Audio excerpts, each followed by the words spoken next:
It's time to get you caught up with all things sports. Yes! Yes! Yes! Yes! On the throw-in. One thing is certain.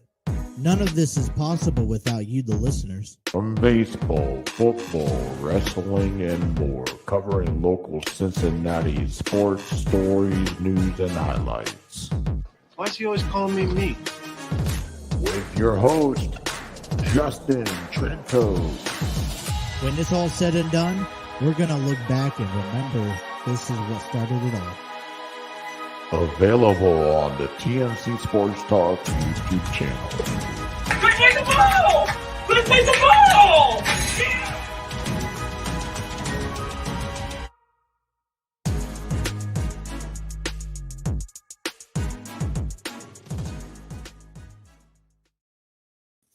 What is going on, everyone, and welcome to another episode, another week of The Throw-In with me, Justin, here on this beautiful Monday afternoon.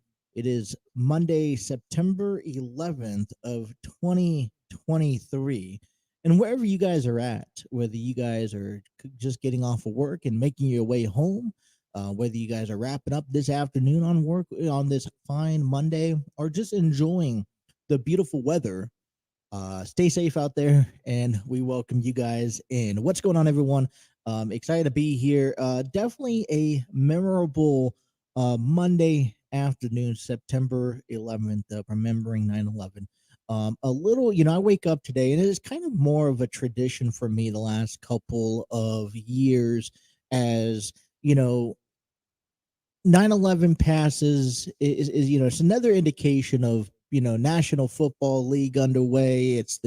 It's also a resemblance of a fall time. They're just the current events that takes place over over these few weeks that really kind of bolts us in from summertime to fall time. And this is another event that technically does it, and it's not necessarily in the most exciting way. Here, we'll talk plenty of football, and we'll be excited to talk about that. But I'm 28 years old. I was 6 years old when when I experienced life-changing history-making historical events here in the United States. I remember 9/11, and for a lot of people, vast majority, people remember 9/11 as if it was yesterday. And there's also a good amount of people that weren't even born until after 9/11. My brother was, let's say, 6 years old. My fiance was, I would say, not even, probably 4 or 5 months old when she experienced 9/11. And so, and then there's people I know, like, for example, my daughters, they're not even old enough to even know what 9/11 is. And we try to explain to them these past events. And I guess we're celebrating, 22 years since, the World Trade Center was attacked. I think in our generation, it kind of really brought a lot of shock, a lot of fear. I think for the first time in quite some time, I think it brought genuine fear to the men and women in the United States. I was 6 years old. I was waking up. I lived out in San Diego. I woke up and I was getting ready for school on a typical, day, like any young kid would do. And I'd get ready, and I walk out to the living room, and my dad is telling me, well, guess what, no school. And being as young as I am, as I was, I just sat there, and I was just probably more excited to think that, hey, I didn't have to go to school today. I didn't know a whole lot what happened. Grew up on the West Coast, and so we had our own little, my dad would tell me stories, but from my my understanding, it was, definitely shook the world. Standstill moment. And today, we were, just like every year, this was a mass destruction, and it was a moment where the Earth stood still for a moment. We honestly were unprepared.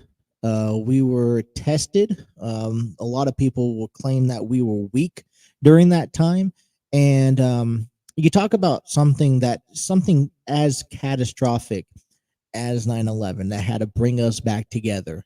And there's a lot of controversy about what happened afterwards, and was it as necessary um, to take those extreme measures. And I can't tell you, because I really wasn't all that invested year in and year out. But you look back on the videos today, on the photos. This morning I woke up pretty early. We're about 5 weeks away from having our child, and so the wife is not really doing really well in the morning. She kind of woke up early this morning, and stomach wasn't sitting well. Baby was kicking all in sorts of directions, and so I kind of got up with her, and then I just couldn't go back to sleep. So I got up and I started preparing for the show today, and come to just the first thing I had on was watching a 2-hour video of one of the news stations talking about 9/11. Talking about exactly when it was happening, and the time frames and the incidents, reporting it live. And so it's, for me, it is touching. We did lose a lot of great men and women, not just who were employees at those at those buildings and sites, but we did lose people who was trying to rescue you know people that were trapped in these areas.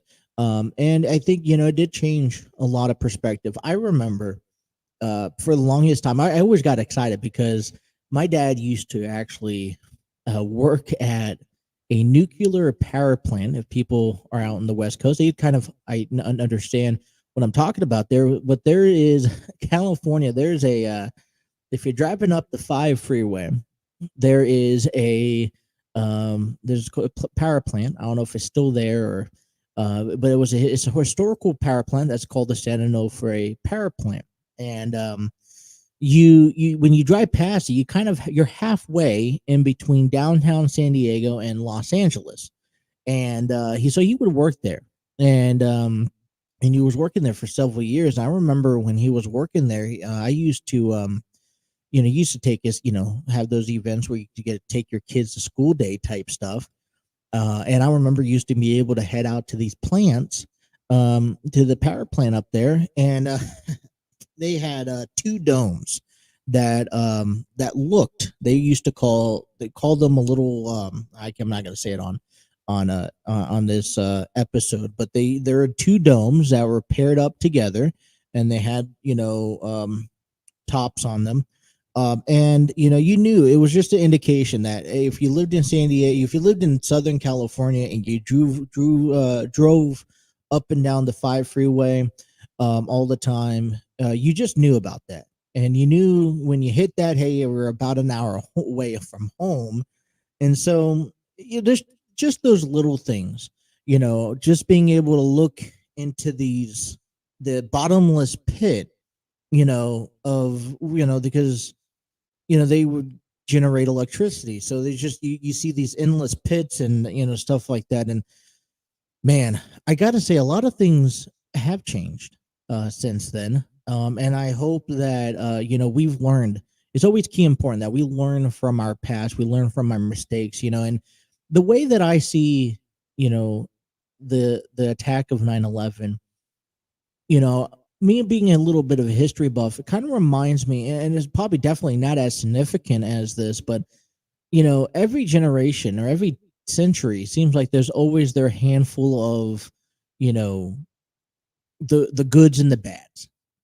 And for me, it's like, man, I could just almost imagine what it was like living back in the day when Pearl Harbor was attacked, and those people who had to suffer and the ones who lost their lives during those battles and those wars.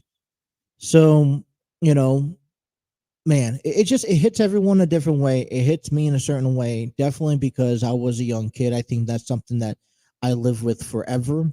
And it goes on for, well after, September 11th of 2001, that we still have to remember and remind ourselves where we were 22 years ago today, so that we could prevent from being in that direction, in the future. So, um, you know, it's a day of remembrance, a day of thoughts and prayers to the families, who still mourn over that tragic accident. But so this program this afternoon is dedicated to those, um, to this event, and I hope it's a good event. We're getting off to a weak start.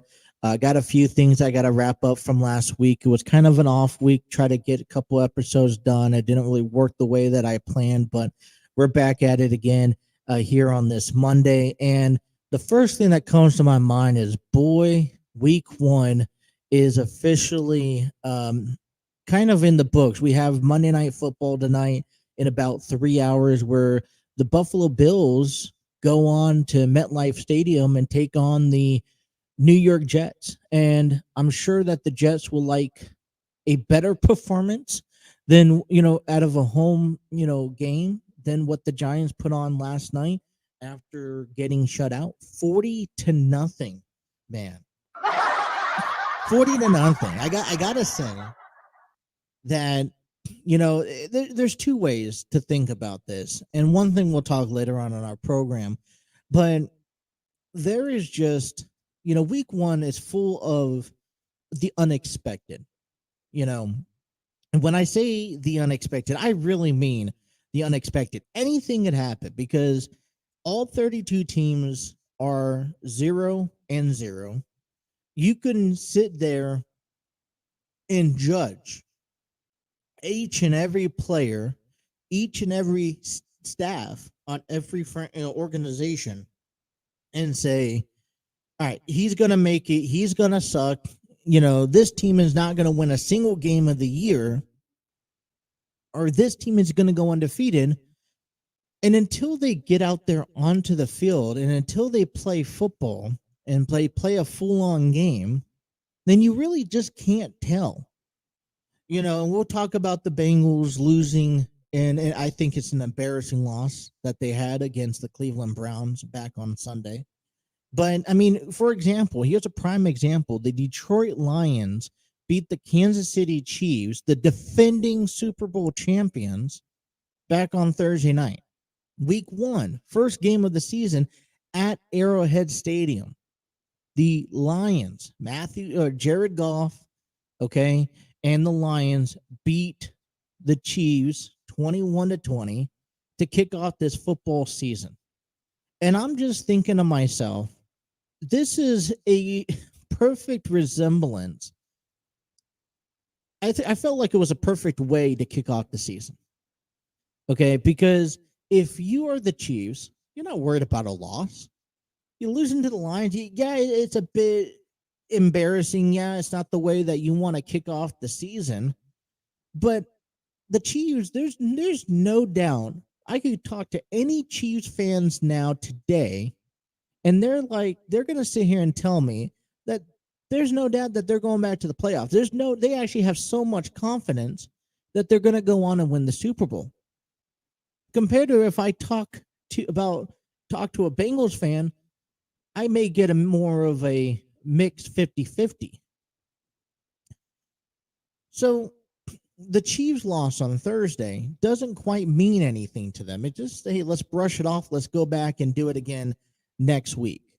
Well, when we talk about the Detroit Lions, what a win that they absolutely needed. Now, I'm not going to go out and say that the Lions are going to have a 13-4 season, but we talked plenty about the NFC North in the preseason, and I want to say it's anybody's ball game. I mean, I have. Let me see how they set out.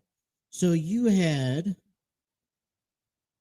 Minnesota, who lost 20-17 back on Sunday, and then you had Green Bay, who beat the Chicago Bears with not even their best players on the field, 38-20.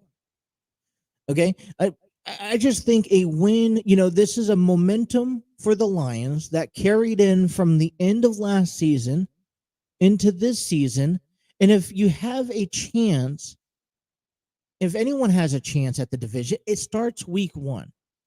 I think the NFC North is one of those divisions that has to start off early. Okay. We talk about, there's a lot of talk about the first few weeks doesn't necessarily matter. Yeah, they have their own statistics that's kind of been broken here and there. Like if you begin this year off 0-2. Well, guess what? We've seen that, and then we've seen those teams go to the Super Bowl.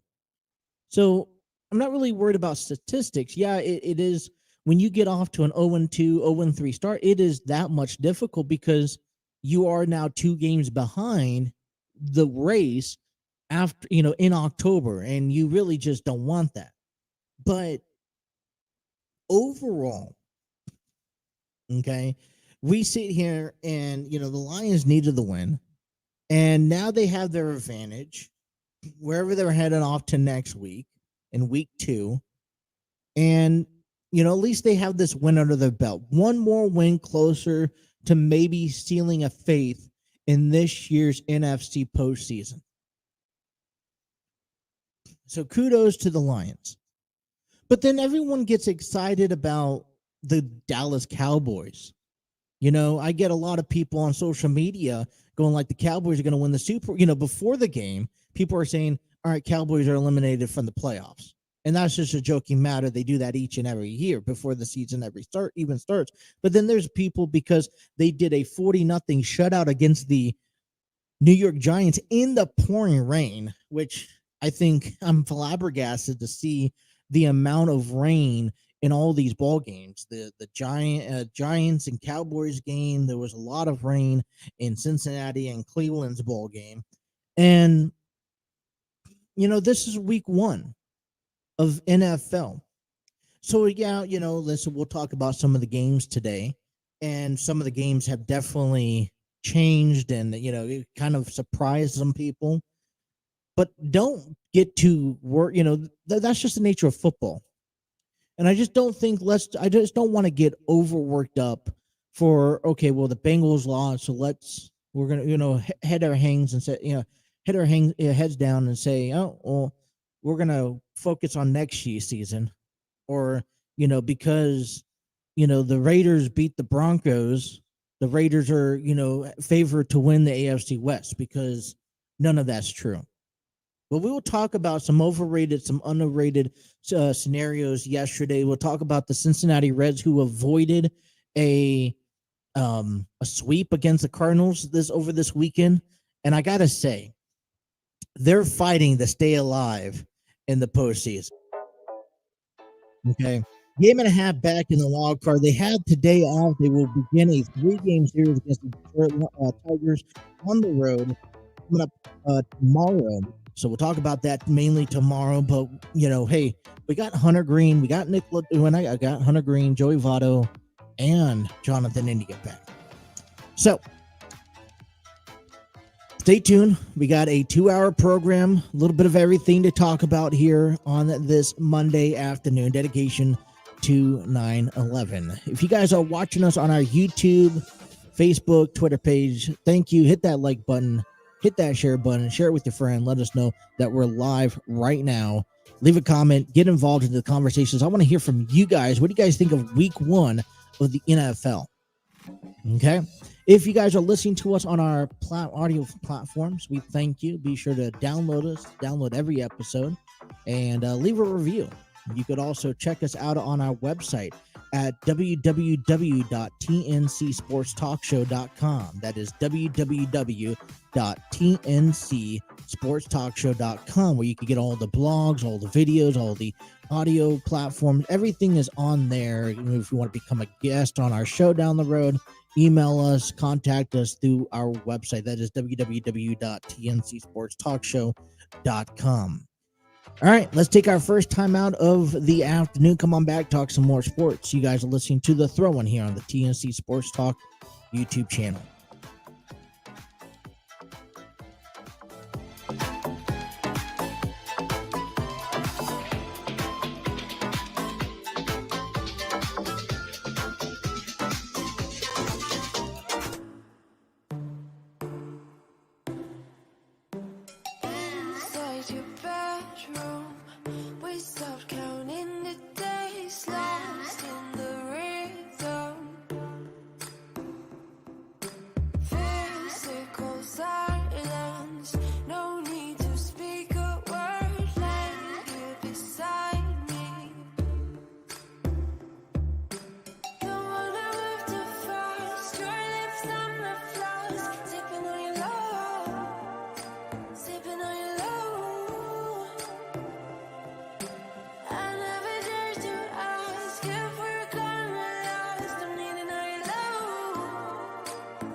Alrighty, 524 here on the program. And our program is given to you thanks to StreamYard Studios, where you could create podcasts, videos, host virtual business meetings, and even conduct your own interviews. Check out the free version today at StreamYard.com. Every episode is uploaded through StreamYard. It's recorded live. All that has how we could distribute, download the recordings and uploaded audio style. Check it out. I really recommend checking it out. I mean, I've been using StreamYard since day one, which is actually 2 years ago, over 2 years ago that I started this show. I remember I was at my dining table. I invited a former co-host, Justin, to talk wrestling, to talk sports and all that fun stuff. And it grew from there. And look where we're at today. Kind of just take a step back and enjoy that. Yeah.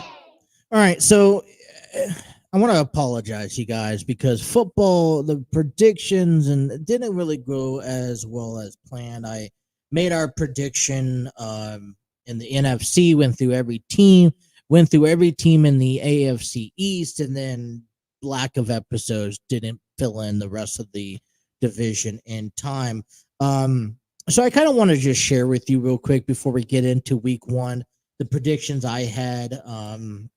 I had the Raiders losing week one, Chargers beating the Dolphins, obviously Detroit beating. I was trying to be as honest as possible, right? Not going to change anything. What's interesting, and I was just going to share this here, filling it out, just, in the NFC, I think I had it posted. I had the Eagles finishing in the first seed, followed by the Saints in the second, the Seahawks in the third, and the Packers in the fourth seed.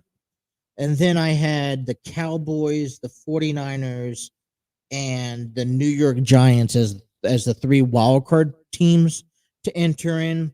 In the AFC, a little interesting thing that I had, the Jaguars somehow finished off and the number one seed for me, finishing 13-4 on the year in the South, followed by Kansas City at number 2, Cincinnati number 3. Well, actually, no, I'm sorry.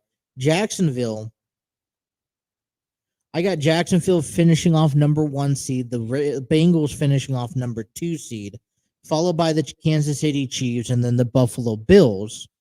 Then I had Baltimore Ravens, and then the New York Jets and the Los Angeles Chargers in the wild card. I will be posting that up in a blog hopefully a little later on this week. I've been catching up a couple of things, but boy, my predictions have already went astray because I lost the Kansas City Chiefs and the Lions game back on Thursday.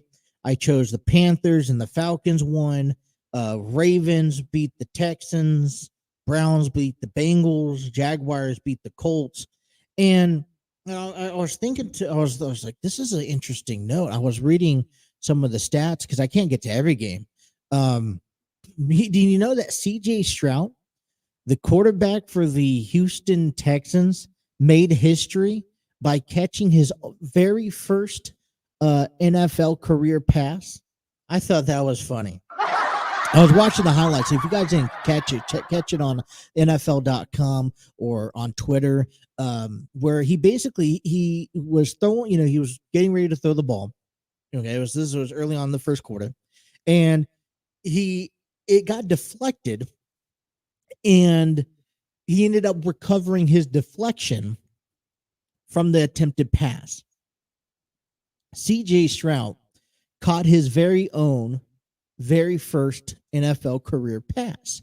Now, it didn't go for any gain or any losses, so it's not a win, not a loss here, but I just thought that was interesting. The only other quarterback to do so in NFL history is Brett Favre.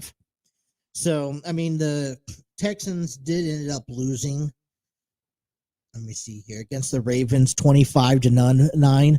But, and listen, and here's the other thing, Anthony Richardson, right? Quarterback for the Colts, CJ Stroud, Bryce Young. Unfortunately, they all picked up losses, but, I don't know. There's a lot of still missing pieces for all three of those ball clubs. When what fears me the most about these three quarterbacks is because I think, Bryce Young, Anthony Richardson, and even CJ Stroud are really talented guys. And I think that they do fit in the league, although it may take them a few years. My worries are, can each team then find pieces to kind of offset and make their build a team around their quarterback. Houston Texans they got 2 players for the price of 1 at this year's draft. And yet they still have a lot of missing pieces to be contenders against a team like the Jacksonville Jaguars and Trevor Lawrence. Now in 3 to 5 years, the question is still there. Are the Texans going to continue to make that forward progress, to make the right choices to better and improve their team so that they can be contenders? And here's another thing that I was just thinking of just now is that the South has always been underlooked. All right. When was the last time actually I remember that a South team in the AFC was good enough to be in the number 1, number 2 seed in the postseason had to be dated back to Peyton Manning and the Indianapolis Colts. Yeah, there was a couple good 10-game winning seasons for the Titans.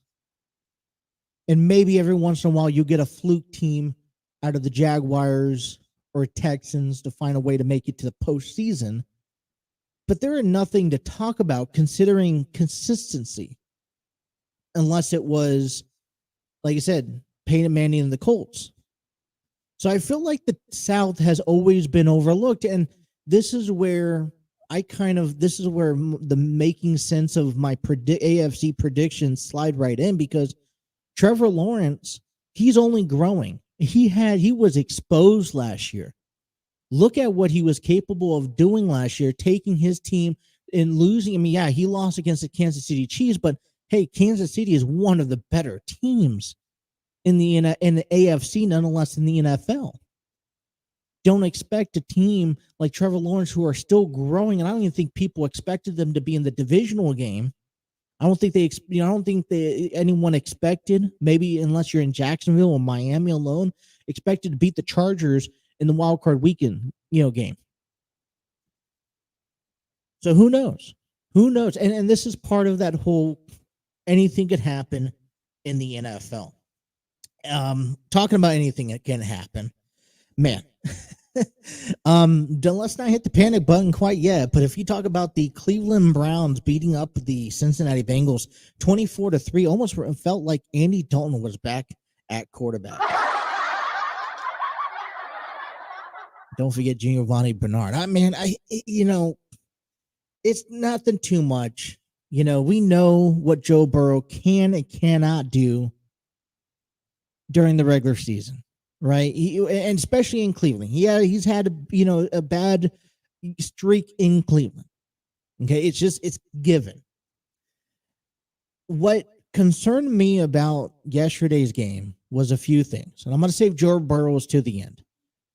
I think the first and foremost, it was the one thing that we coming into the season was paying attention to, and that was the defensive backfield. Now, listen, we could sit here and point fingers at the weather. We could sit here and point fingers that we weren't ready, blah, blah, blah. That's a bunch of baloney. Okay. But my point that I'm wanting to make is that in the offseason, if there was a key element that we actually had to be concerned about this year, heading into the season, I think we had to be worried about our defense.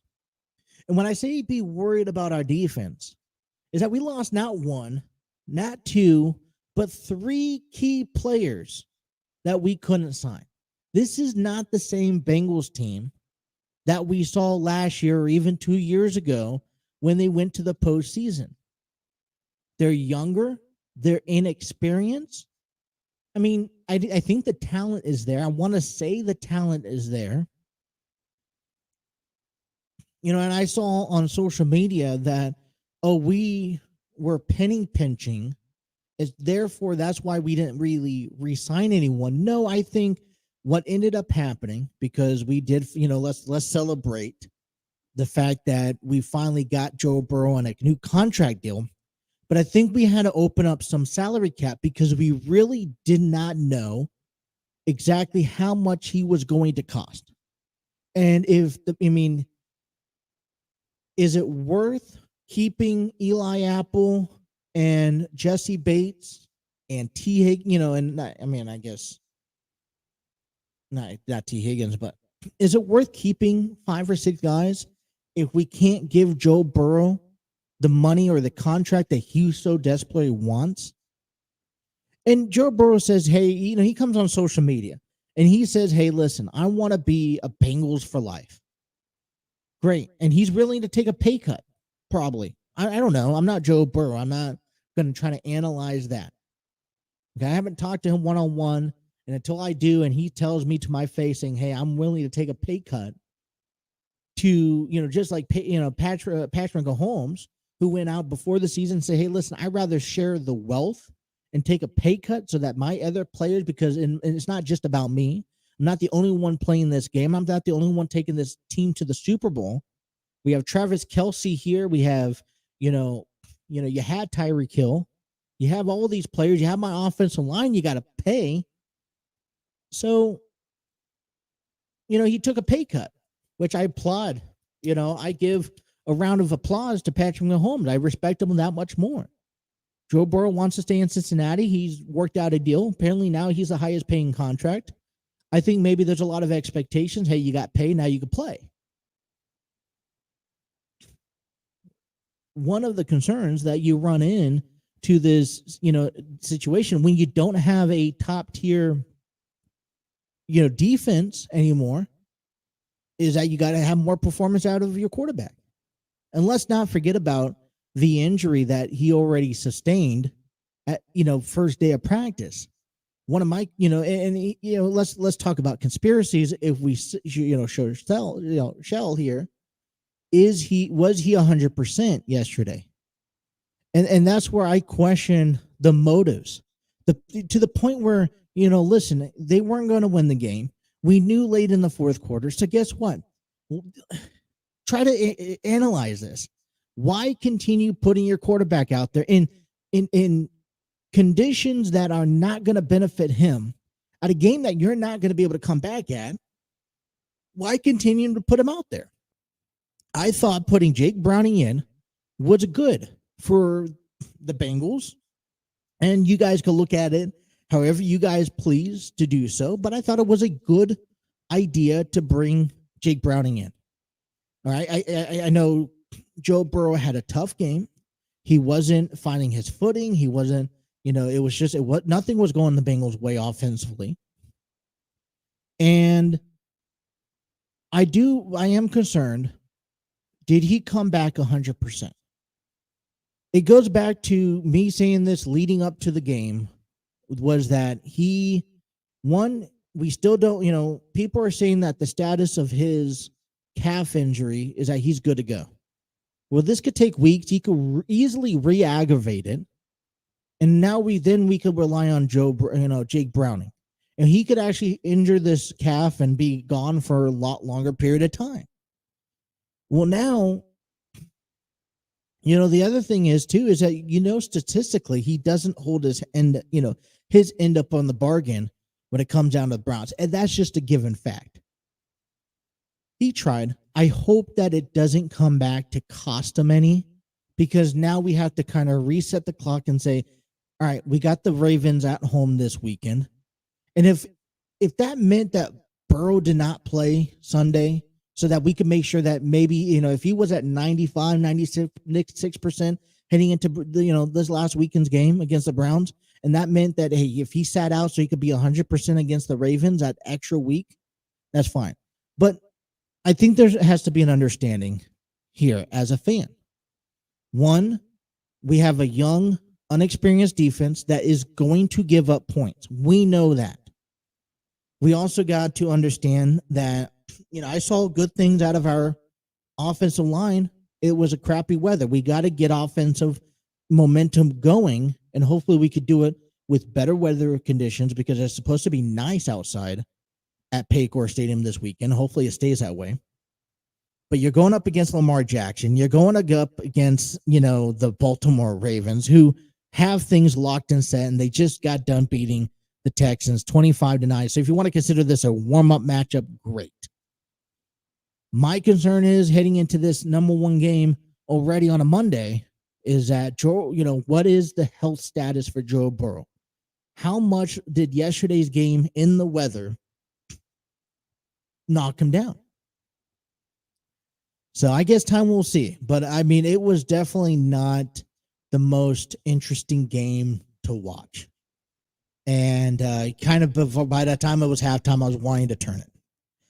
All right, let's kind of talk about let's continue to talk about the week 1 of the NFL heading to the bottom of the hour right here. You guys are listening to The Throw-In on the TNC Sports Talk YouTube channel.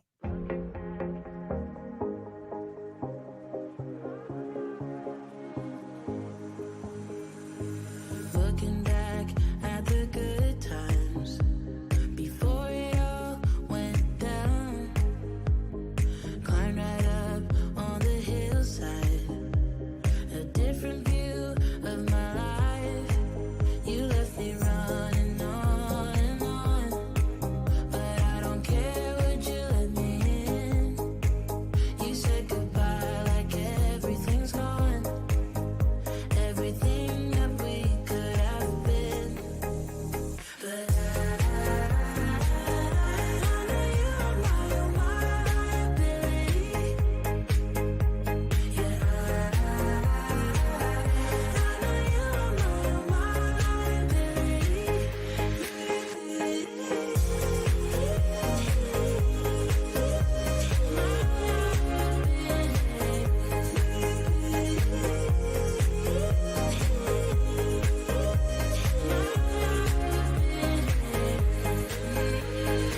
You say that you're sorry. We turn the page and make up. A broken trust got you haunted. The doubting you was enough to leave me chasing you on and on. But I don't care, I will let you in. You said goodbye like everything's gone, everything that we could have been. But I know you are my liability. Yeah, I know you are my liability.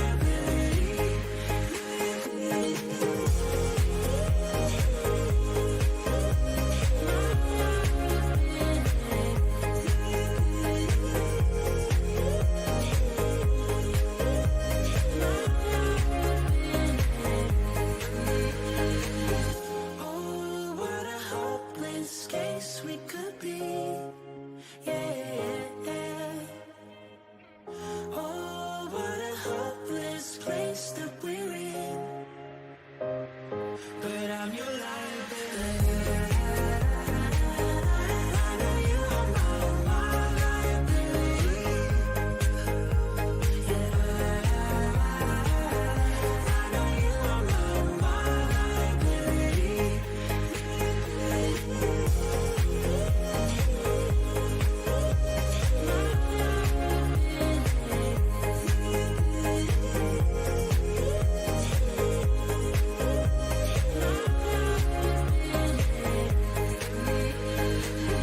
Oh, what a hopeless case we could be. Yeah.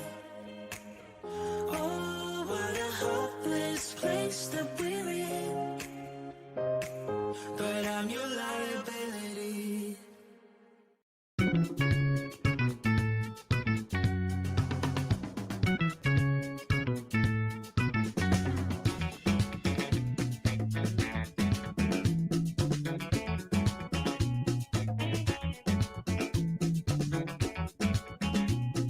Alrighty.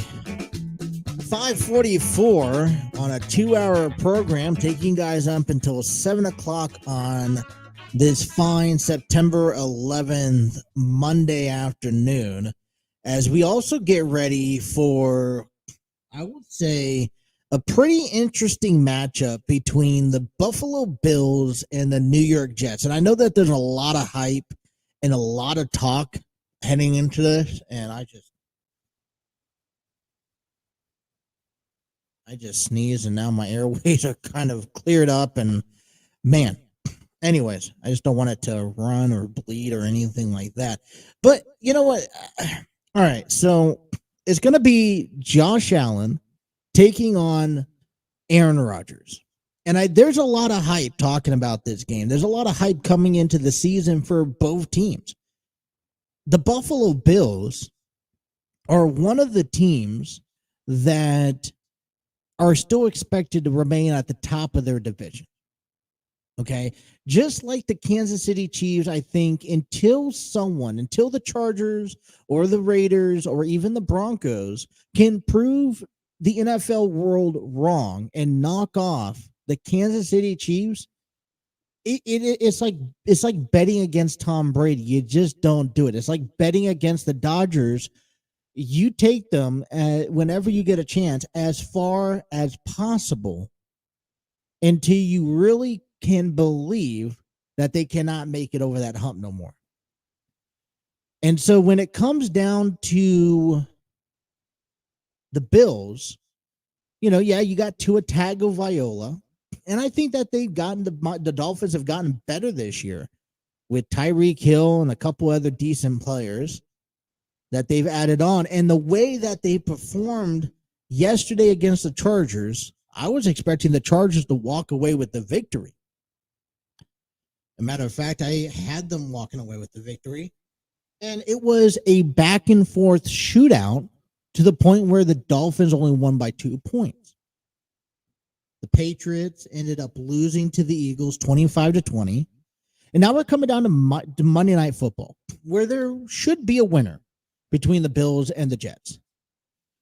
Josh Allen says, hey, I know that I have to make changes in myself in order to better my team. That I know I can't be the same quarterback I was 2-3 years ago. And if my goal is to help the team finally win a Super Bowl. So in order to do that, he has to know he understands that he has to make changes. It's easier said than done. It's easier said than done. So we will see here tonight if he's going to make the necessary changes. I don't know what the weather looks like at MetLife Stadium tonight, but as far as what I saw last night, it was piss pouring rain, and the Cowboys somehow found a way to not just beat the Giants, but annihilate the Giants. Let's talk about that in a second. Let's get back to that. On the other hand of the table, we had the New York Jets. Obviously, you can't go back to back with the Giants and the Jets losing at home in week 1, at least not in that embarrassing fashion. I think that when you locked in, Daniel Jones and Saquon Barkley and blah blah with the Giants, you just can't afford to lose. Can't afford to lose 2 nights in a row. So the Jets are having a chance to redeem New York's faith in a New York team. And they have Aaron Rodgers behind the realm. Hey, Aaron Rodgers knows what it's like to play in weather conditions. He's done it for so long in Green Bay. And so coming into tonight, we may very well see what type of the Jets team, how serious can we take the Jets? Are they a contenders team? I know Aaron Rodgers signed a 2-3 year deal with the organization, but I'm sure that they want to we have to improve this year. We can't waste any opportunity with Aaron Rodgers. And so we're going to find out that even though the Jets are all invested, bought in, sold out for Aaron Rodgers, is Aaron Rodgers that good to make a difference in a team that was not a playoff contender last year? Remember, Aaron Rodgers did not make it to the playoffs last season after losing their final game of the year against the Detroit Lions. So there are flaws in Aaron Rodgers. He's not perfect. And that's what makes tonight an interesting game.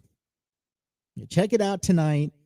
The Buffalo Bills, New York Jets, exciting game to watch. And hopefully we learn a lot about these two teams. Now, another thing is we go talk about the Giants and the Cowboys last night. And there was a couple of teams out there that really made a statement. The Dallas Cowboys claim that they made an impact, that they sent a message to the NFC. They sent a message to the NFC East. They sent a message to the NFL saying, we're a serious team. We not only want to win this year, but we will win this year.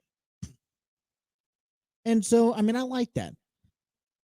I like the fire that is being lit under a couple of these teams. They're not the only team that sent a message out. San Francisco annihilated Pittsburgh. If San Francisco sent a message out yesterday saying that, hey, we have Brock Purdy, after Jimmy Garoppolo, after Trey Lance, we have our quarterback. We also have Christian McCaffrey. We also have Debo. And we're here to win too. I mean, the Eagles did win yesterday in New England. So, and listen, I mean, if you want to consider that it was a statement that was being said when Cleveland beat Cincinnati, I say if Cleveland wants to be taken seriously, then Cleveland needs to go into Monday night against Pittsburgh on the road and handle business again. And then I would almost consider saying, hey, all right, Deshaun Watson, Cleveland Browns, maybe your team coming after the AFC North. But does that mean that the Dallas Cowboys are just the top-notch team? Are they favored to win the Super Bowl? I mean, Dak Prescott had a subpar game yesterday. Let's not remind people. Brock Purdy had a better game than Dak. Jordan Love had a better game, didn't have all of his receivers at hand, and still put up 38 points against the Bears. Now, given, hey, the Bears aren't a great team.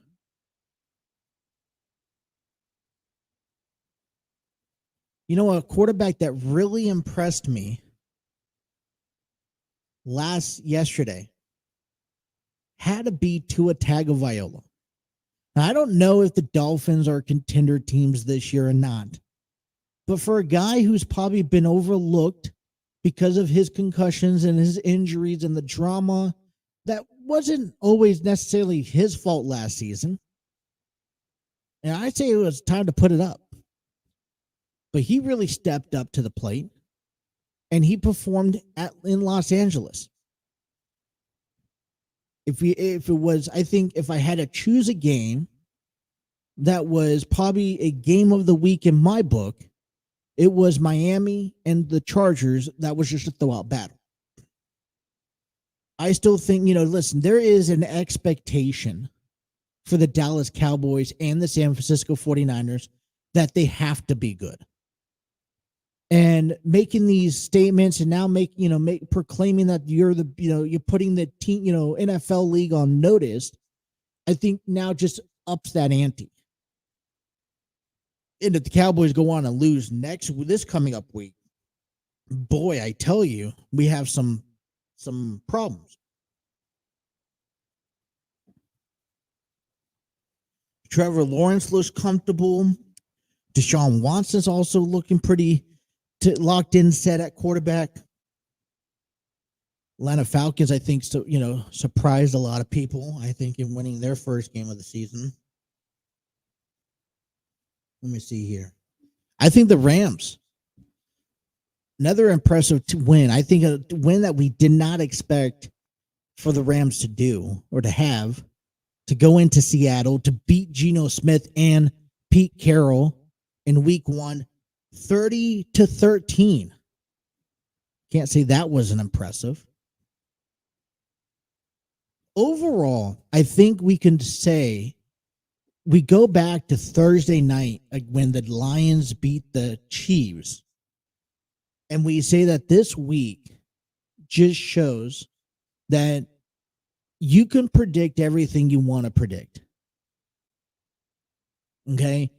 Throw away the excuses of the weathers or the play calling. It's the NFL. It is football. You play in the snow.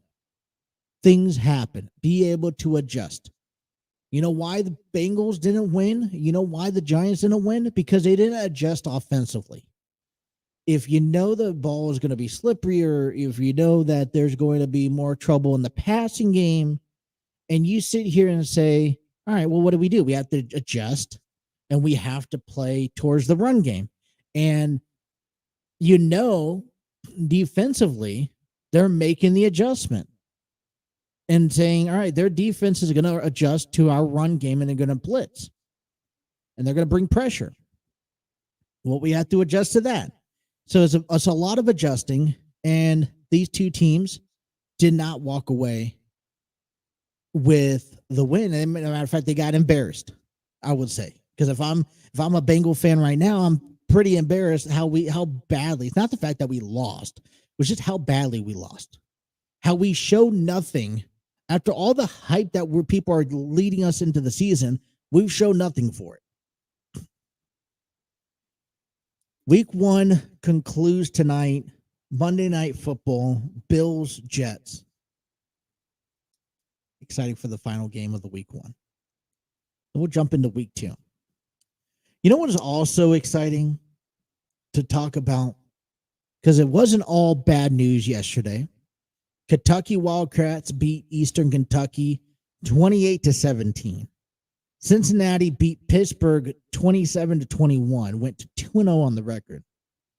And they play one more game before heading into, they actually play back at home here at Nipper Stadium against Miami, Ohio. And then they will be starting their Big 12 conference play, which gets me a bit worried, but we have time to talk about that. Biggest outcome of yesterday's standings overall, this past week and overall in general, had to be the Texas Longhorns beating the Alabama Crimson Tide. 34-24, jumped Texas up to number 4 in the AP top 25, dropped Alabama down to 10. Can Alabama climb back up the 25 rankings? Because right now it looks pretty solid. We'll talk a little bit about that in hour number 2. Hour number 2, we'll talk about the Cincinnati Reds. As yet, they're on a road trip here. The home series, it wasn't too fabulous. A couple guys returning back that would also help to the organization. We'll talk about that here in hour number 2. We'll also talk about Monday Night Raw. We want to give our wishes out to Hacksaw Jim Duggan, who had to undergo emergency surgery. So our prayers go out to him and his family. Monday Night Raw is tonight. And so we'll talk about what is going on, expect to be on Monday Night Raw. Plus, the conversation CM Punk always seems to be in the middle of. The report of, is CM Punk even wanted or warranted back in the WWE? Let's open up hour number 2 with some Major League Baseball. You guys are listening to The Throw-In here on the TNC Sports Talk YouTube channel.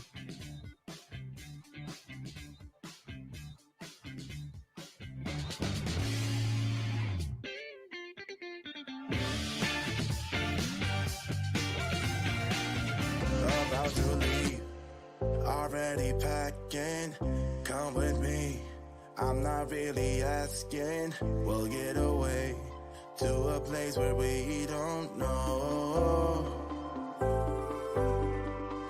About to see the world in action, what we can be, life with no distractions. We'll get away, this is what we waited for.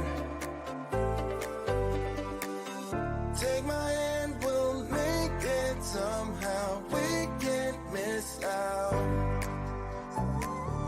I'm done living life with the lights out. Die with my own doubts. Be free.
Alrighty, hour number 2 here, given to you thanks to Spreaker.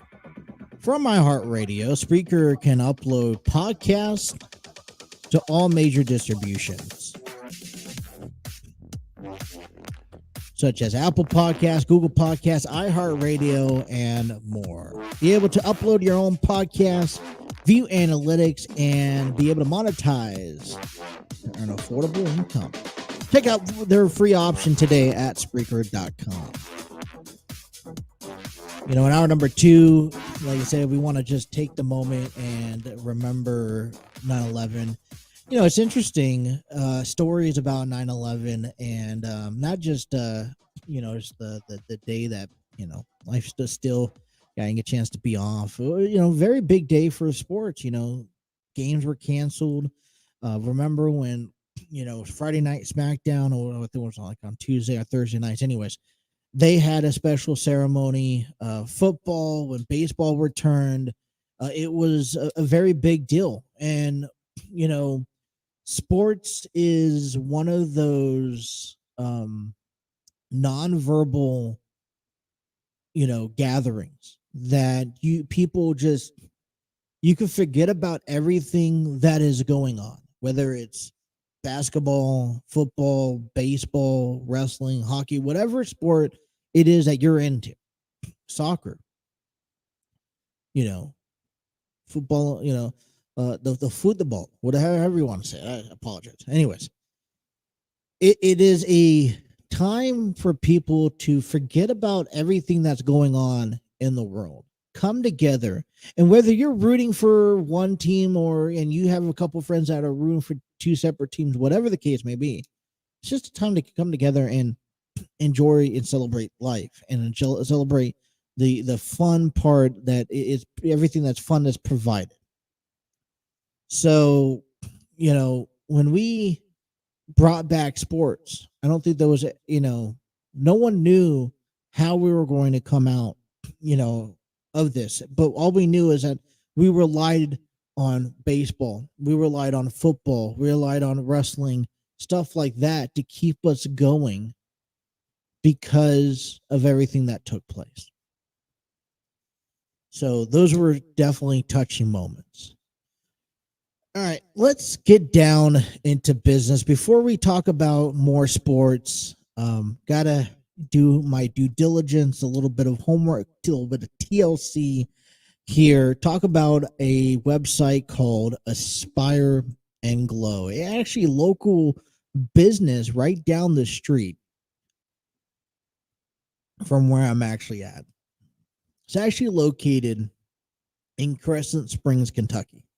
If you guys are in the Ohio, Indiana, or Kentucky area, and you guys, I would invite you guys out to come check out Aspire and Glow. It's off of the 75 freeway. It's down off of Buttermilk, the exit, and it's down by La Rosa's across the street from Walgreens. Recently opened up a web page. You can follow him on Facebook, Instagram, YouTube, and Twitter, or TikTok, excuse me. Well, he has Aspire and Glow carries a lot of product items such as backpack, hoodies, jackets, shoulder bags, blankets, bracelets, necklaces, and more. Perfect holiday season's coming up. He specializes in tie-dye t-shirts, tie-dye shoulder bags. Also has a couple of great new unique features that you probably just have to stop by the store to see for yourself. Everything is sentimental. Everything you can find at affordable prices that you probably can't beat anywhere else. Recommend checking out Aspire and Glow. If you guys are not in the area, recommend checking out the website by heading on over to www.aspire-glow.com. That is www.aspire, ASPIRE-glow.com. They also have a current sale going on the website where you can save 25% with using promo code 25 bracelets on any of their bracelets throughout the month of September. Is buy one, get one 25% off. with promo code 25. That's 25. And then bracelets, BRACELETS. Get yours today at Aspire and Glow, aspire-glow.com. And if you guys stop by the store, tell them that Justin sent you. He'll be able to hook you guys up with a nice, pretty deal. Good guy. So, still growing that website as much needed here. All right, well, let's get into the Cincinnati Reds as they avoided a sweep. And the way they won yesterday almost indicated that, hey, you know, probably shouldn't have been swept or even lost the series against the St. Louis Cardinals. It's tough, gotta tell you. Especially when there is expectations of winning games, especially with how close the season lasts. Listen, we're just a game and a half out of a wild card opportunity. As of today, if you look at it, Phillies lost the first game to the Braves. They have a doubleheader today to 10-8. Atlanta, is the first team to clinch a playoff spot. So congratulations to the Atlanta Braves. Following up, maybe the Los Angeles Dodgers coming out next, followed by the Milwaukee Brewers. Philadelphia has that top spot in the wild card as of right now. Chicago Cubs are about 2 games into the wild card, and then it's a nice, tight, close race. Arizona, Miami is a half a game back. San Francisco and Cincinnati is a game and a half back, and the Padres are 8 games back. What was nice out of yesterday's victory is that we saw Hunter Green make his return, as Hunter Green, Joey Votto, and Jonathan India made their return to the roster this weekend from injuries, which are key components to if we are going to really make this big push to October baseball. We're going to need everyone on their A game. I don't know what the story is going to be for Joey Votto after the season. I can only assume that he's hanging the boots up for good. Listen, however the season goes out, if the Reds can get back to the postseason, even if they don't win, a picture perfect world is, Reds go on and win the World Series. I know that's unethical, but if you are Cincinnati, if you're Cincinnati, you can't sit here. You went out to get Harrison Bader, Hunter Renfroe. You added, Hunter Green back to the lineup. You got Joey Votto, Jonathan India, and then plus, a long group of young guys. You just can't fold over quite yet. And I know that, hey, St. Louis didn't work the way we wanted it to work. We get one more doing with them coming up here at the end of the season in St. Louis, and it may come down to those final 3 games. Now, and I know we don't face Arizona, we don't face San Francisco, we don't face Chicago, and we don't face Miami. That was all the way, that's done and said. So if we're going to win, we need to take matters in our own hand and just win the games that we are facing. We're going to have a 3-game series against Detroit on the road. And I don't see why we can't come away 2 of 3, but we can't drop another series for the remainder of the season. But I think there is still a sense of urgency that the Cincinnati Reds just continue fighting, because you never know what happens at the end. Texas was leading the AL West for such the longest time throughout the year. It reminds me of the Mets last year, where the Mets ended up winning or ended up leading the NL East throughout the entire season. The Braves come in the last weekend, and in a series weekend, I remember calling the game on this channel, calling the game where the Braves won and they leaped into first place at the very last second. And so, anything can be said and done in the month of September. We saw 2 years ago, St. Louis make a 17-game win streak.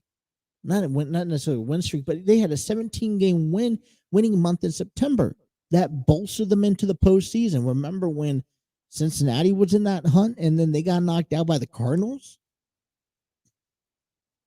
74-71. We talk about goals. And maybe I'm jumping a bit too far ahead at this moment. But I'm thinking of a goal such as, wouldn't it be nice to have this season above 500 baseball? Which means you have to win at least 7 more games in the season to have a 500 year.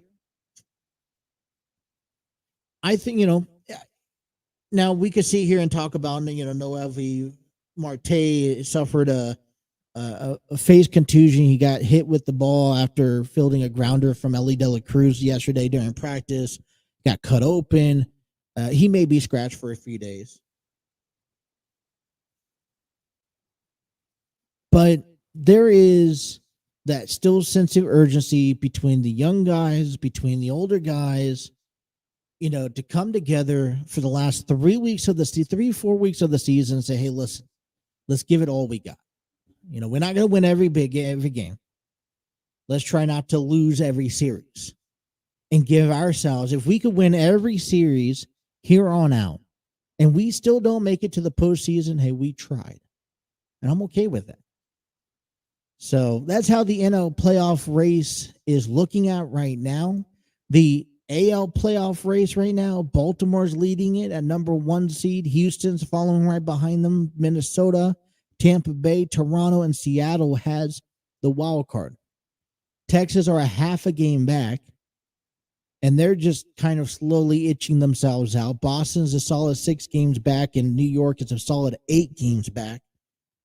Like I said, you still got a bit of time left within a couple of weeks, but that's going to start winding down rapidly.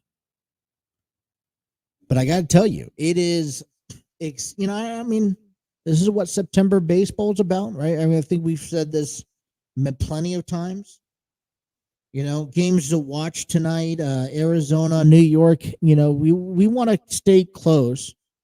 Not necessarily in the division. I think, as far division-wise, we're out of the picture, but Miami's over in Milwaukee, and you want them to lose. Because I think what hurts is that we have an off day today because we're traveling to Detroit. Cleveland's in San Francisco, the Padres and the Dodgers. I'm not necessarily worried about the Padres and Dodgers late tonight. It's more what Arizona is doing, what San Francisco is doing, and what Miami is doing. Because that's really going to bolster our momentum heading into this week's series. Which, by the way, like I said, it's against the Detroit Tigers, who are 66-77. They should have an easy win, hopefully, at the end of things. All right, let's take a break. When we come on back, I want to talk about Mike Trout. The Angels made a statement, or there's rumors that the Angels are open in dealing Mike Trout this offseason if he comes to talks about, if he ends up requesting a trade. And this, honestly, I don't know if the Reds even have a chance at Mike Trout, but they're, if Mike Trout becomes open, what are the possibilities and what does it look like for the market for Trout, for the remainder of the 29 of the teams? We'll talk about that coming up next. You guys are listening to the Throwing on the TNC Sports Talk YouTube channel.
going on, everyone? Justin here from the TNC Sports Talk YouTube channel. I want to give a big shout out and thank you to you, the listeners.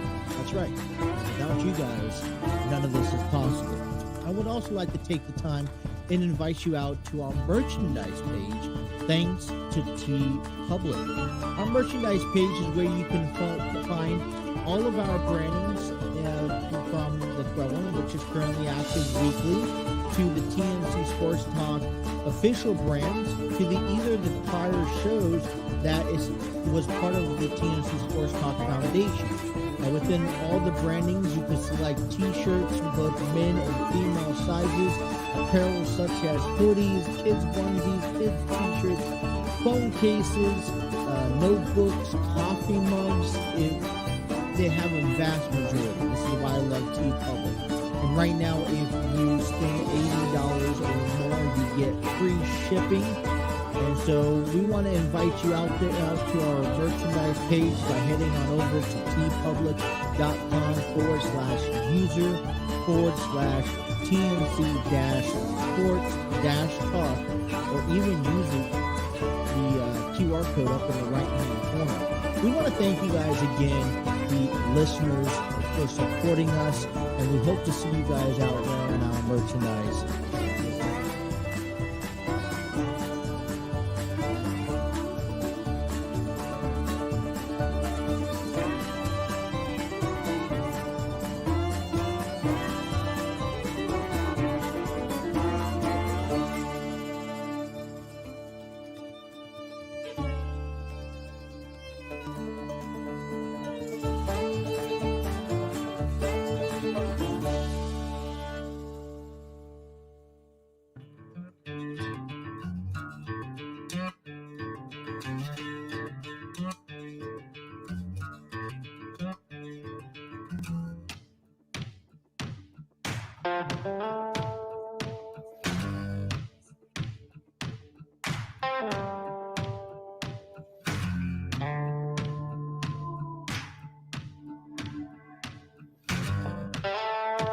Alrighty.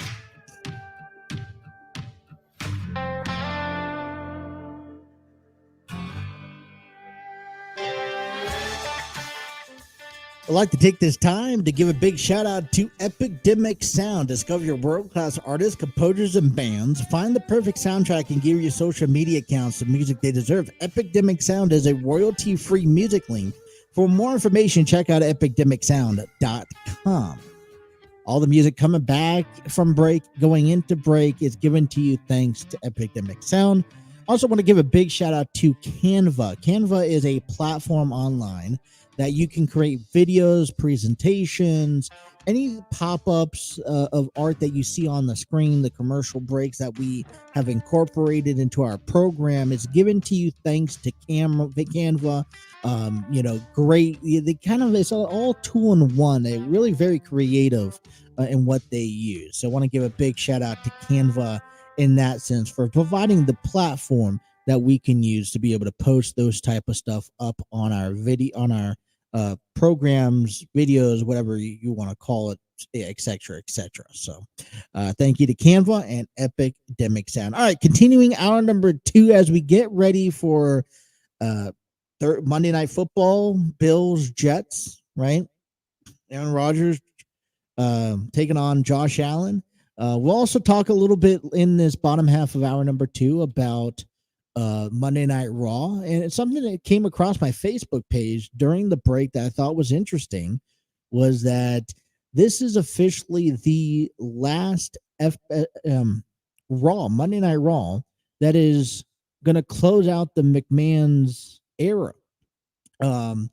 Obviously, earlier this year, actually the day after WrestleMania, it was announced that WWE was selling itself to Endeavors, which is, was going to create a brand called TKO that's going to kind of jointly combine UFC and WWE together. Well, the merge has been over the last couple of months, and officially, as of tomorrow, Tuesday, September 12th, the McMahon family will not be the sole owners of WWE anymore.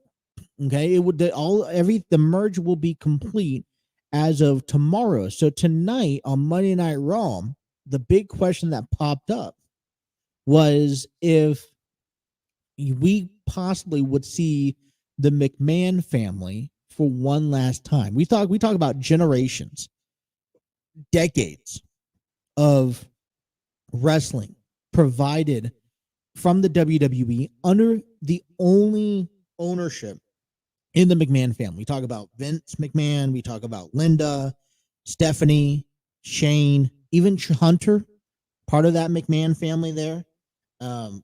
And how much that the WWE has not only grown itself as a company, okay, and as a wrestling company, treading a lot of the boundaries and waters of what it used to be. Crossing a lot of boundaries, taking those leaps of faith, and some of them worked out, some of them not, dealt with all the allegations, all the lawsuits, the unfortunate passings of top tier talents, and officially selling it to endeavors. And we really don't know the direction that the WWE is going to go down in. It could go down into a path of success with endeavors, which I honestly do see it's going to take some getting used to here. But I can see the WWE having its own success with some changes. And then, or it could be an utter failure. I think just time will tell. So tonight, it's going to be, we'll kind of figure out exactly what what will happen under the last episode solely owned by the McMahon family. So we'll see. And, a lot of people have it out saying, oh, well, McMahon's pulling the strings on Raw. He's changing everything. And you know what? I don't know. Booking is booking, and I hope if that's the case, and if he's doing as terrible as a job as he says, well, guess what? People are still watching the product. I'm still, I watch the product here and there. I don't watch it as much as I used to, but I still watch the product, and it's still a global phenomenon. People still talk about it on a daily basis. So, I mean, what can I say? So that was just something interesting that came across my Facebook page earlier during the break. Another thing that also came across my page was earlier today was that there's some sort of deal, not deal, but negative deal between Fox and WWE. I'm gonna have to look into that because, they're always changing. I don't know. This also may change the network and how the network's presumed. WWE is on Peacock. Will they continue to be on Peacock? We may not see something today, tomorrow, next month, but we can for sure see something over a period of time because, UFC does everything on pay-per-views. Does WWE go back to pay-per-views or premium lives, however you want to call it, where you have to pay for the subscription of that pay-per-view or that premium live event, which if that's the case, I feel like you'll lose a lot of people, a lot of fans from watching the product. And this year, I think WWE has broken some really cool records in great forward progress of where the company is headed. So, like I said, time will tell. Time will tell itself. Anyways, so the Angels, on the other hand, we're at the end of the season where the teams who don't necessarily make it to the postseason are kind of shutting their top players down. Maybe Miguel Cabrera, Severino got hurt over this past weekend. There's even reports that Manny Machado with the Padres may get shut down a bit early. Talking about Mike Trout being shut down early, Shohei Ohtani being shut down early. Well, there's a couple of big lurking questions heading into this offseason, especially around the Los Angeles Angels, considering one of the teams that are not in the postseason, they may be making a big splash. Now, we remember that the Angels this year have added some really top-tier players, especially towards the trade deadline, to help their chances at a postseason. Well, midway through August, obviously things kind of just crumbled apart, and they just slowly crept away and create a space at a postseason run. And they decided, hey, all right, before September, we're going to empty out our banks, get rid of everyone. Hopefully, they could benefit a team that is contending, and it's in hopes so we could stay under the luxury tax threshold. And so the Angels gutted their team. And this could be a comeback to haunt them in the offseason, or could be a blessing in disguise.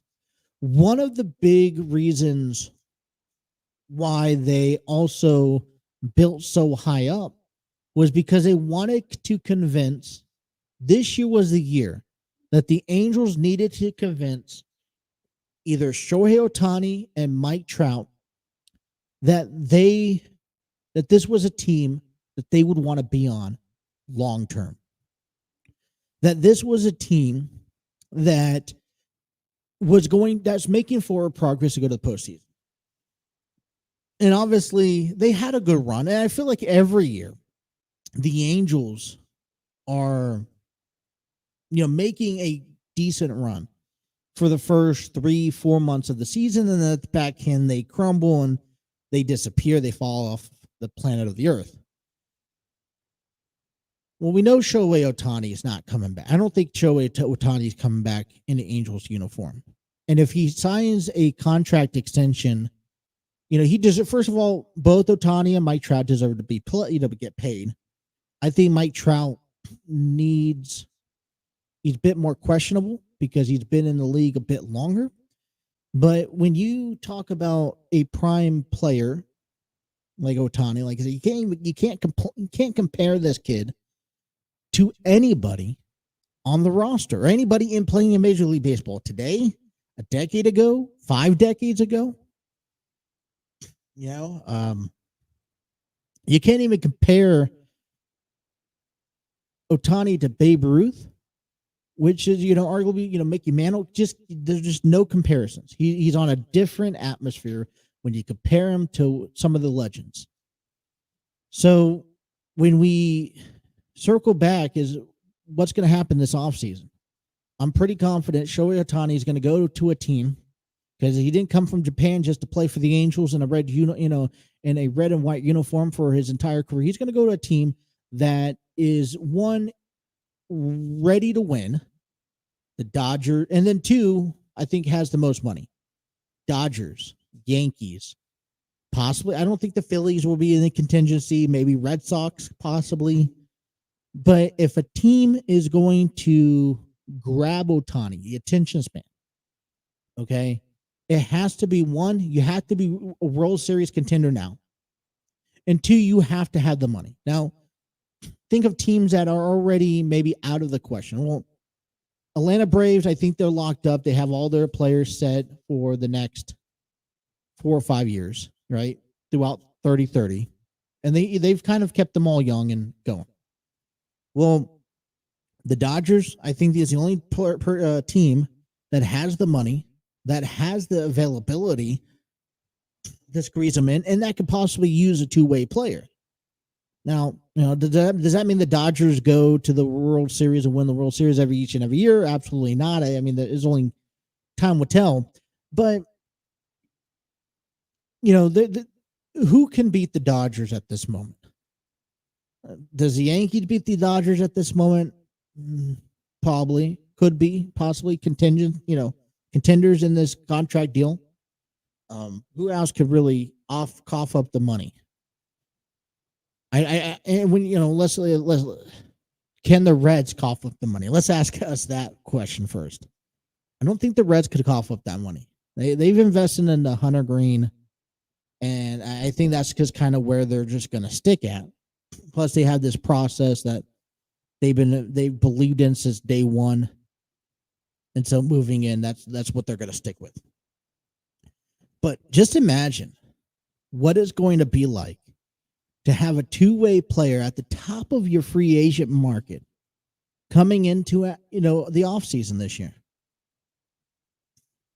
are a lot of teams. It would be hard to say if you can at least get your name in the conversation as rumors saying, hey, there is an interest. And I'm not talking about, oh, Bob Nightingale from, ESPN reporter, whatever, is reporting that there was a rumor that the Castellinis had this conversation, eating dinner one night, drunk off their asses, saying, hey, we're going to go make a run at Ohtani. I'm not talking about that. I'm talking about a team that if you can actually sit here and throw out a number and throw out a possible contract offer to Shohei Ohtani that, hey, we want you on our team. We'll pay you this X dollar amount to come play for us. Those are going to be legit teams. But now on top of that, if Mike Trout is available and listen, and here's the other thing, that changes the entire free agent market on top of what Ohtani provides. Because I think Trout still is capable of playing at the level and at the standard he wants to play at. He is still a top tier talent. He's still one of the greats of this time frame. I believe he's better than Bryce Harper. The way he carries himself, the way on and off the field, the work ethic he puts in, and he's not afraid to hide it. He's not afraid to have a bad day. And I just think he lacks the motivation because obviously his ball club isn't winning.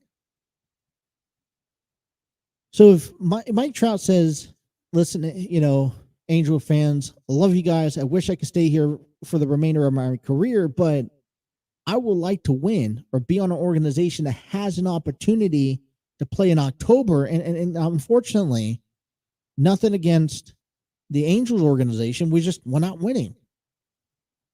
And okay, if money is involved, great. Then there has to, what does the market look like with Trout on the field, on the table? Does the Dodgers have enough to afford Ohtani and Trout in the same conversation? Because now we're not just, hey, bringing someone in who you don't really know, and now you just got two players.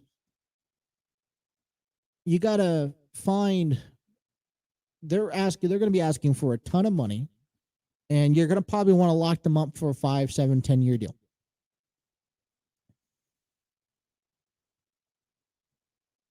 So if we look at the market for Mike Trout,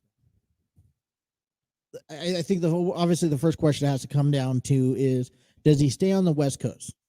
And if he stays on the West Coast, I could see him teaming up with either the Dodgers or the Padres. And I just don't know the atmosphere that San Diego has to offer. And if they do, and I think if, let's say, hypothetically, Padres could sign them, and this would all be on a ticking time basis, because it's not just about signing him, it's about picking up his contract. Would the Padres be willing, because Juan Soto's contract's coming up, either you got to make a move or you got to depart ways.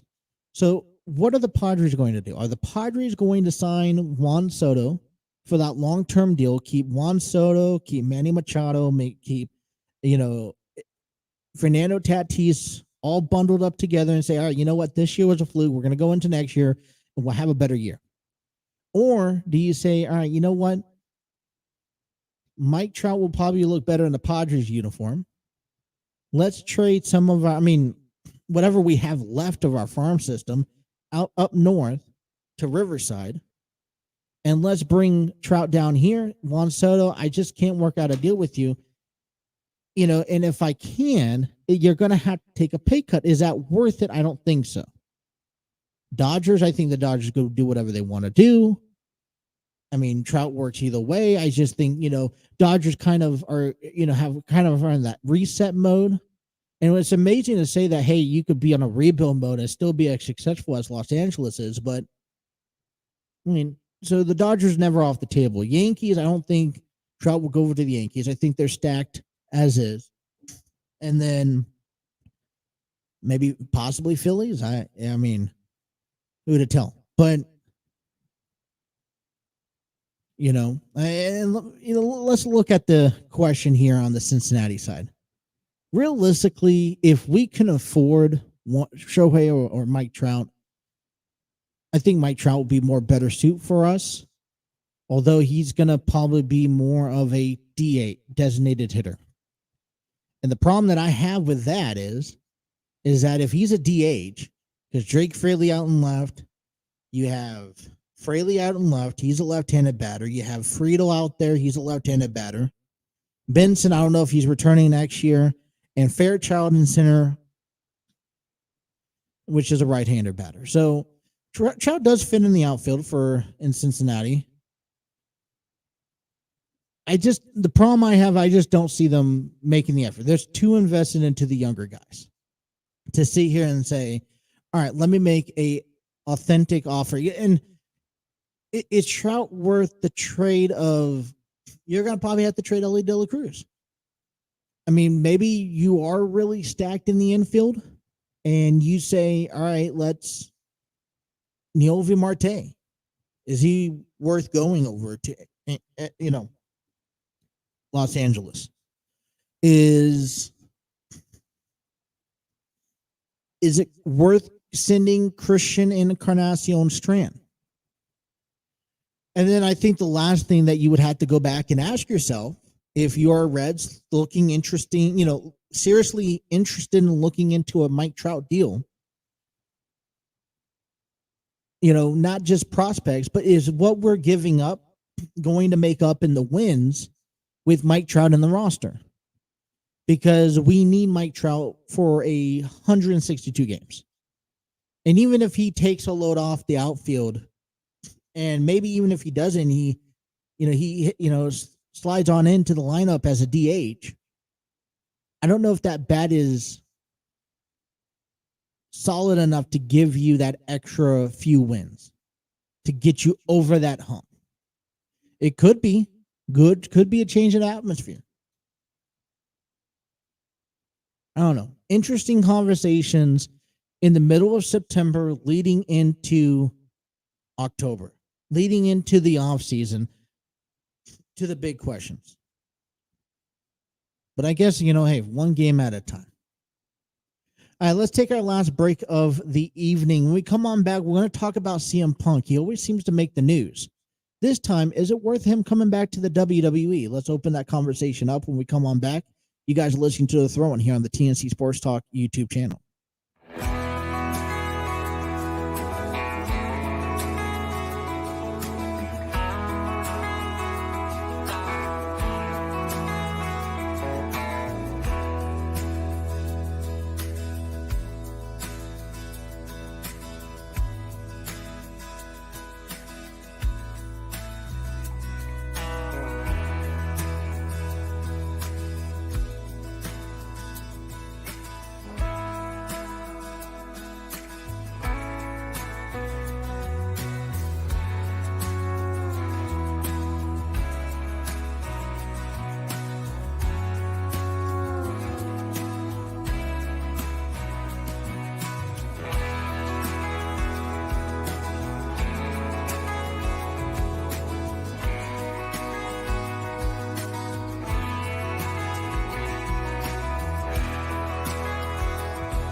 And I don't wanna freak you out, no. But baby, all I think about is you and me up in a tree, yeah. You whisper something. Alrighty, in bottom my half, ear. bottom half of the program The here. only thing I Monday wanna Night Raw hear. gets underway here in just a little over an hour, where Rhea Ripley will defend her women's championship against Raquel Rodriguez. And due to, I guess, injury, okay, so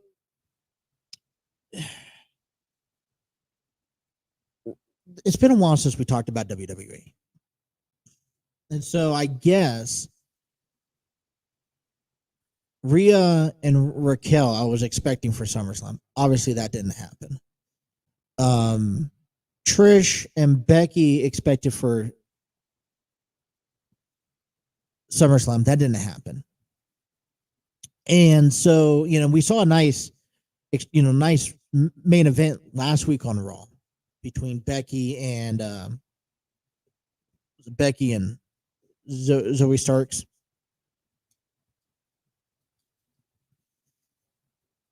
I mean, we're seeing some good in main events. Let me put it that way. Judgment Day's on top.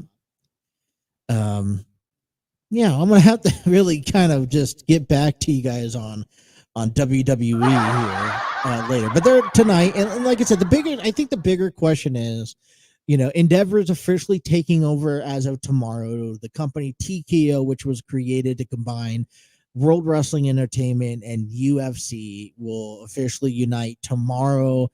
And the era of the McMahon family, the last episode that they would technically own, is tonight. So let's see how Raw will finish off, who and what will happen.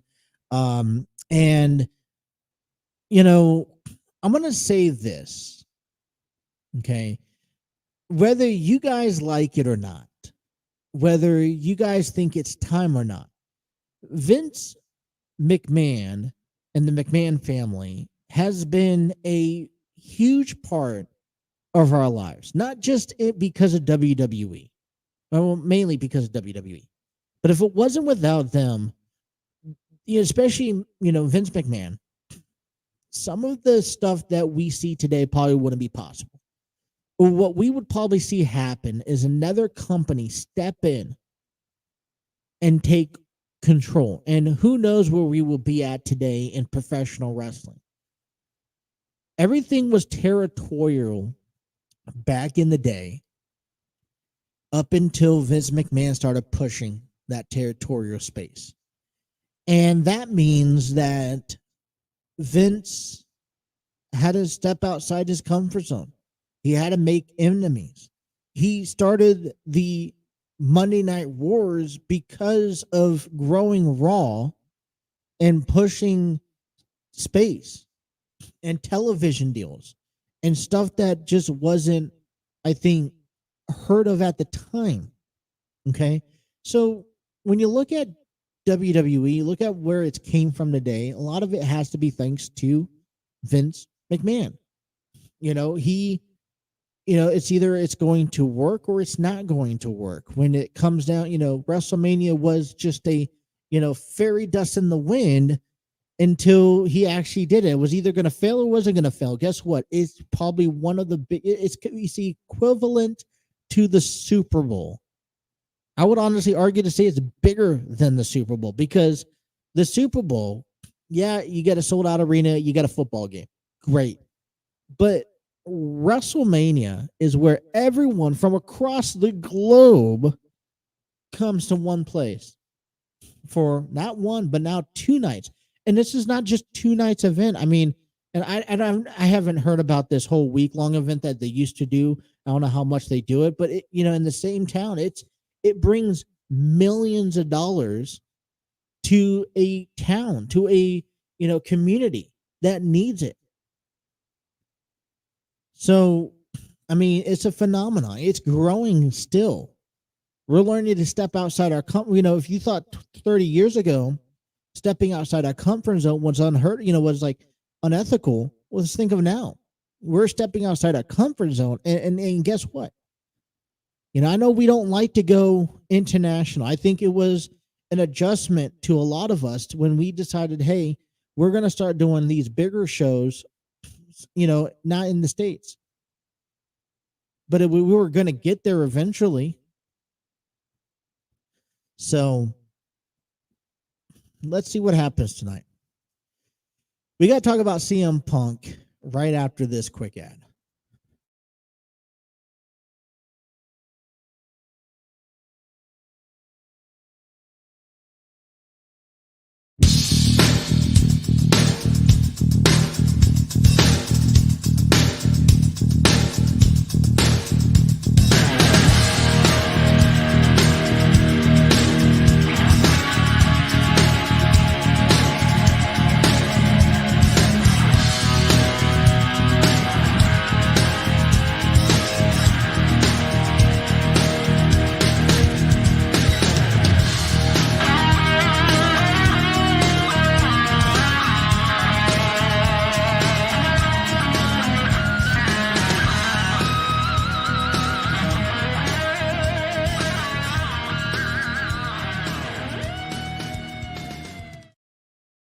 Alrighty, I got to talk about our good friends over there at Armchair Booking Wrestling Podcast. Go give them a subscribe to their YouTube channel.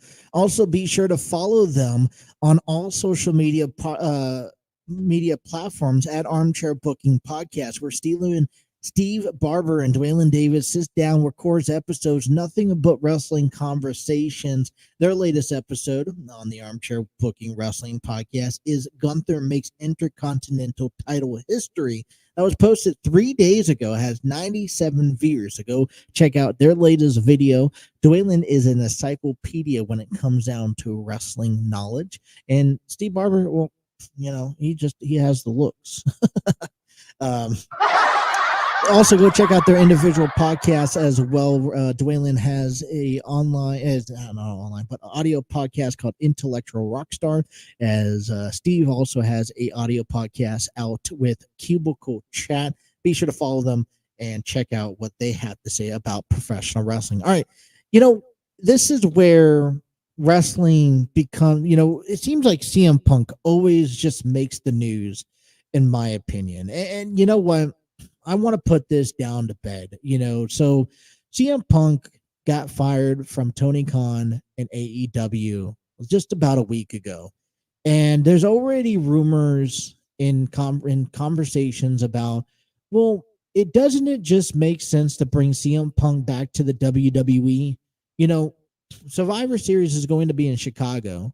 WrestleMania is going to be in Philadelphia.